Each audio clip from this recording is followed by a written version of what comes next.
আসসালামু আলাইকুম প্রিয় দর্শক, আশা করি আপনারা সকলে ভালো আছেন। আপনাদের সামনে জরুরি একটা মাসলা নিয়ে আসছিলাম। তো অনেক দিন যাবত আমাকে নক করা হচ্ছে এই মাসলাটার জন্য। মাসলাটা হচ্ছে, তো অনেকে বলতেছে যে কোরবানির হাসিল হাসিল কাকে বলা হয়, আগে এটা বলি নেই। যে যখন গরু ক্রয় করা হয় তো হাট বাবদ একটা কিছু দেওয়া হয়, যেমন 2-4-5 হাজার টাকা দেওয়া লাগে। তো এইটা অনেকে ফাঁকি দিয়ে আসার চেষ্টা করে। কেউ যদি মাসালার ভিতরে আছে এবং আছে কিতাবের ভিতরে, কেউ যদি ওই হাসিলটা না দেয় তাহলে তার কোরবানিটা হবে না। তো এই জন্য আমরা সকলেই সচেতন হব।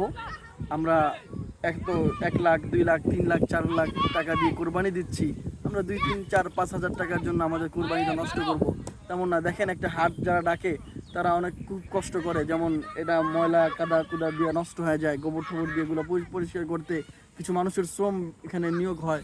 তো আমরা তাদের প্রতিদানটা দেওয়ার চেষ্টা করব। আশা করি ভিডিওটা ভালো লাগলে সবাই লাইক কমেন্ট শেয়ার করবেন, আমাদের পাশে থাকবেন।